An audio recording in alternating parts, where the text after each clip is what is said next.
If you've bought your condo, what's the next step? Yeah. How do you make it profitable? How do you Yes. get tenants? Check this video out.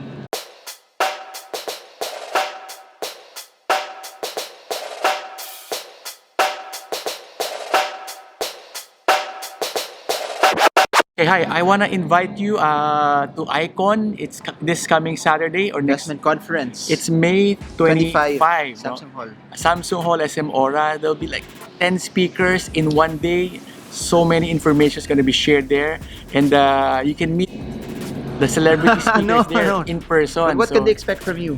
for me, I'll be talking about something new. I'll be talking about leveraging. Leveraging. Something new yan. So, see you next Saturday. The Carl D way on leveraging your way to Leveraging, wealth. yeah. Okay, see you. Let's do it.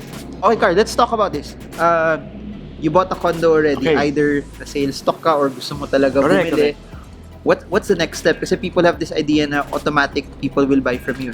Correct. Okay, Marvin, I get a lot of viewers. No, tabi tayo. Okay lang, okay Tabi lang. tayo. I get a lot of Dual cam setup tayo. I have a lot of mga tumatawag sa say, "Hey Carl, I bought my property na. But what's next?" Okay. I think we wanna try to frame everything. No? When you buy a property, first is you have to ask, why did you buy your property? Diba? And we have to always understand properties long term. Lately kasi I've been hearing of people who are medyo using property with a short term strategy. Okay, so when you say short term, how many years is short term? I've seen people really short, 1 to 3 years. They're Okay. getting impatient already. 3 years. Okay, so 3 years is considered short. Anything above 3, okay ka na for property. For me, I think yes, you have first is the acquisition. The acquisition can go for 2, 3, 4, Okay. 5 years. Hindi pa game yun. Now, when you acquire the property, you have to hold it ngayon for maybe 3, 4, 5 years or longer. Okay. Always remember, So does that mean 3 plus 5? So equals 8 years to consider it long term? I guess property kasi for me talaga is really a long-term product. If you remember back in the olden days, Okay. when you buy a Your property, time, no?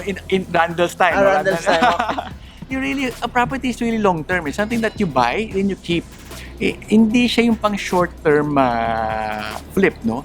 But it's something for cash flow. So, if you have property right now, always think about, ba't mo ba binili itong property? Number one, maybe you bought it because you wanted to allocate your excess income. Kumbaga, you're making this much, you have excess, I'm reallocating it to property. Number two, cash flow. So, cash flow is my favorite.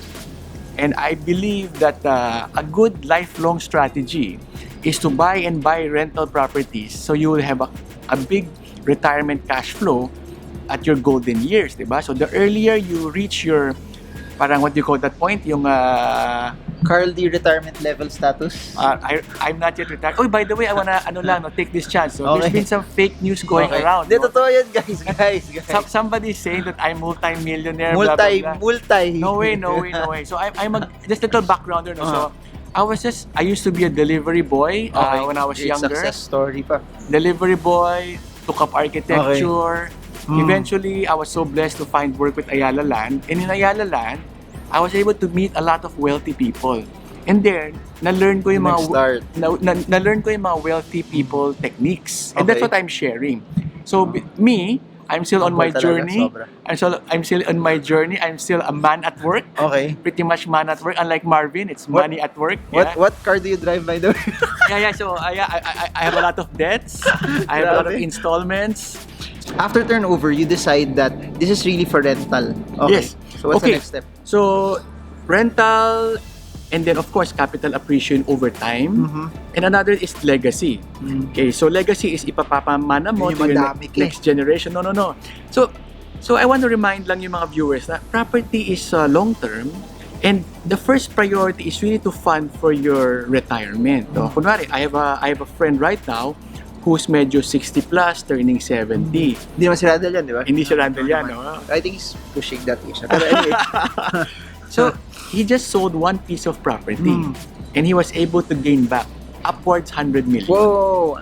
Lupa yan? One property lang to na may house na nabili niya long time ago for maybe 1 million or ish, 1 million so. Okay. So, yun talaga yung power ng property. You keep it for long term, and the purpose is to fund your retirement at your golden age.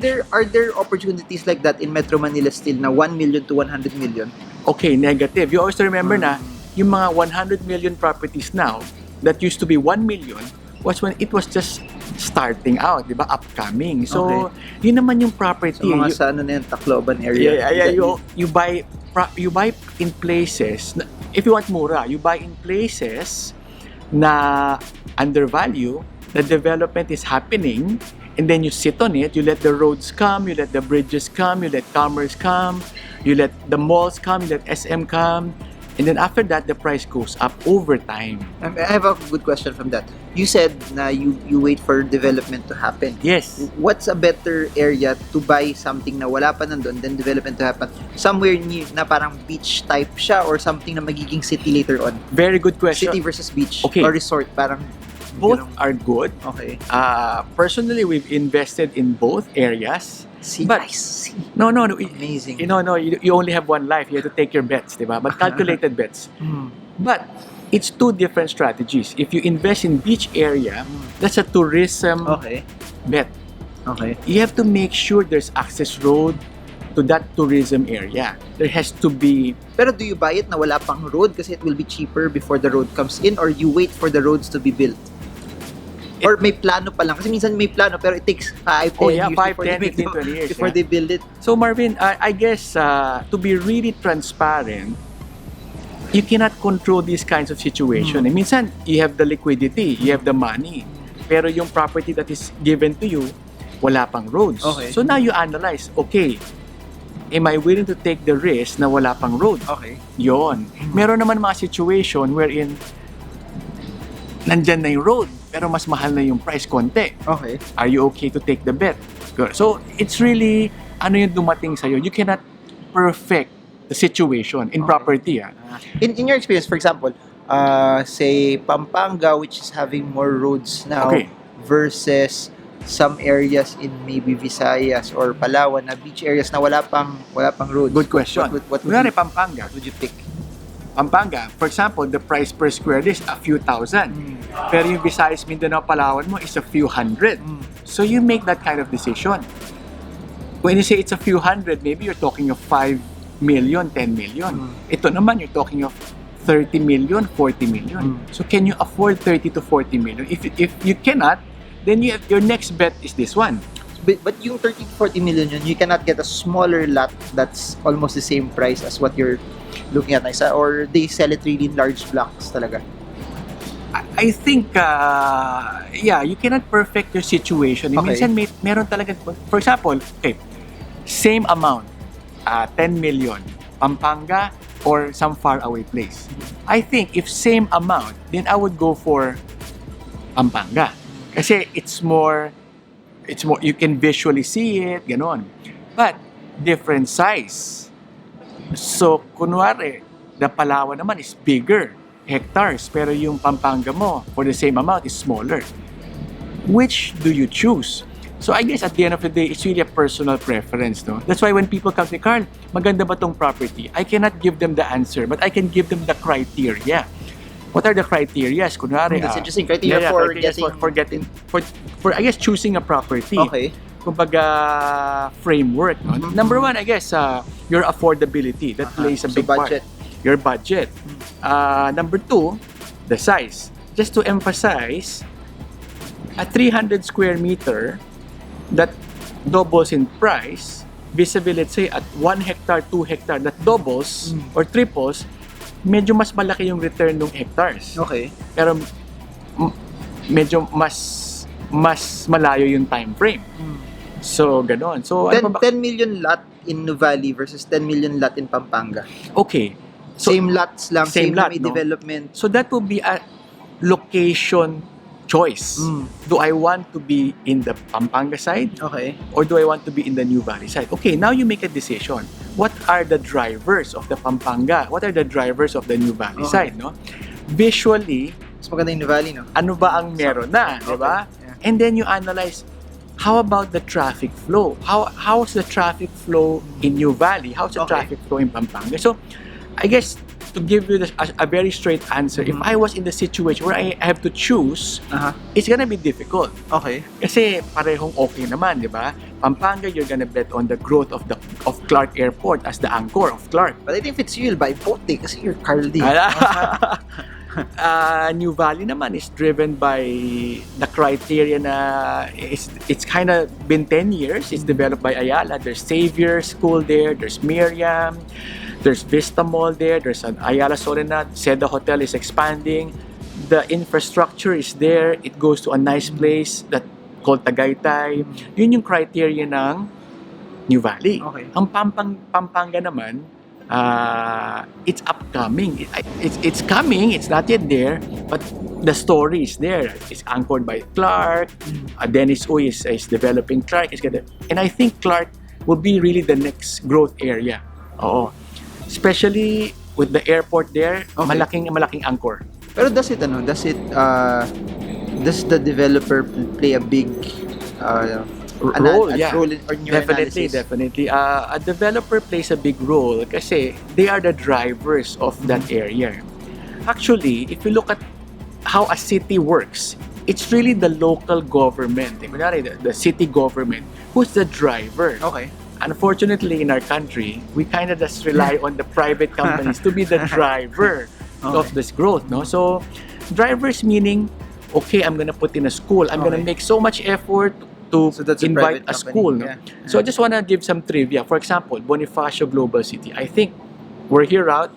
Do you appreciate Marvin's mansion? we're in Marvin's house. It's very nice. It's his nice house in Bonifacio. This is in Charles' house. So like Bonifacio, why is Bonifacio so expensive? Okay. Because there are a lot of major anchors in Bonifacio. It was driven by a private company. Actually, driven by many private companies. Ayala Land is here. Mega World is driving it. Now, Federal Land is driving a certain side of BGC. These are major anchors. So number one, what makes BGC unique? International School Manila. So schools. British School Manila.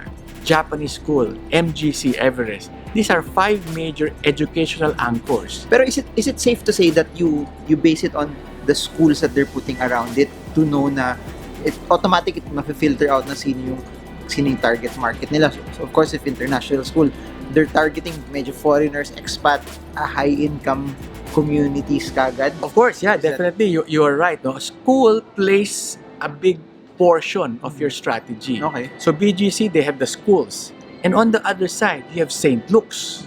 So you have the hospital. And then all around BGC, you have the offices.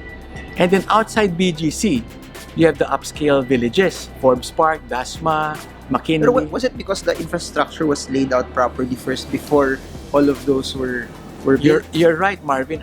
Infrastructure plays a big role. Kumbaga that's the raw foundation of the city. Okay. So BGC really is a very unique animal, wherein the infrastructure was laid out, and the proximity to the existing business district Makati is there. Okay. And you have the EDSA, you have C5 bringing in the traffic to BGC.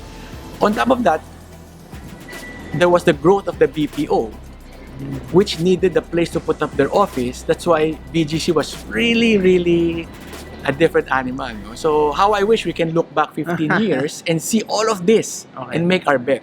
All right. So to put this video to a close, how would you summarize all of the things that you've talked about in this segment? What did we talk about in this segment? I think we talked about criteria of property. So when you analyze a property like a land or a condo, that's what you look at. Yung population, yung demographics, what are the anchors, paano gagalaw yung mga tao in this neighborhood. Do they have work? Do they have infrastructure? Do they have public transport? So all of this, pag nakita mo in your checklist, uy, ang laki ng potential, and then you make your bet. Alright, so more of that. Wow. More of these videos with Carl Dino. I know a lot of you guys requested for him kasi you know what, this video, we're taking out millions already from his time. His time is super valuable. So link below for Icon, and I'll put a link also on how you can connect with him via probably Facebook. I'll see you in Icon. Yeah, so hope this video helps you guys. So see you all again soon. See ya.